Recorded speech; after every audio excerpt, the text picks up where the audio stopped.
Aujourd'hui, je vais lancer une nouvelle série de vidéos qui va s'appeler Qu'est-ce que c'est? Ça sera une série de plusieurs épisodes dont le but est d'expliquer la finance et l'économie sans jargon et sans prise de tête.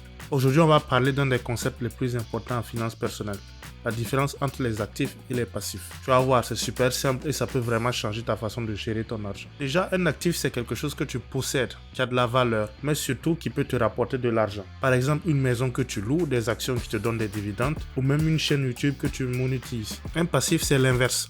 C'est une dette ou une dépense régulière. C'est quelque chose que tu dois payer ou entretenir.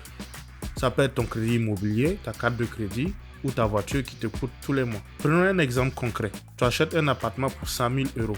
Tu le mets en location et tu gagnes 800 euros de loyer par mois. L'appartement est un actif car il te rapporte de l'argent. Mais attention, si tu as pris un crédit pour l'acheter avec une mensualité de 700 euros, alors le crédit est un passif. Tu as donc un actif, l'appart, et un passif, le prêt. Ce qui compte, c'est la différence entre ce que ça te rapporte et ce que ça te coûte. Le cas de l'appart fonctionne uniquement que si tu le loues. Si c'est ta résidence principale, alors ça ne te rapporte pas de l'argent. C'est exclusivement un passif. Une voiture par exemple, est-ce un actif ou un passif? Dans la majorité des cas, c'est un passif. Pourquoi? Parce qu'elle perd de la valeur avec le temps et en plus, elle te coûte de l'argent. Parce que tu as l'assurance, tu as le carburant, tu as l'entretien. Si tu utilises ta voiture pour faire du VTC ou de la livraison et qu'elle te rapporte plus qu'elle ne te coûte, là, elle devient un actif productif. Et ça marche sur tout. On peut prendre ton ordinateur si tu l'utilises pour regarder Netflix.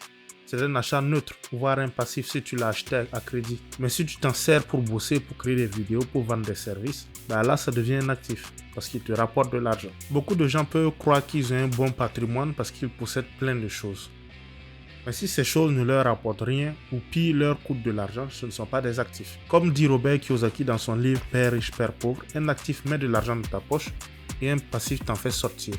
Comprendre ça, c'est le premier pas vers l'indépendance financière. Ce qu'il faut retenir, c'est qu'un actif, ça te rapporte, un passif, ça te coûte. Ce que tu peux faire, c'est faire la liste de ce que tu possèdes et voir si ça te met l'argent dans ta poche ou est-ce que ça t'en fait sortir. Si tu veux qu'on t'explique les revenus passifs ou comment créer ton premier actif, dis-le en commentaire et abonne-toi à la chaîne. À bientôt dans le prochain épisode de Qu'est-ce que c'est? Et surtout, investissez intelligemment.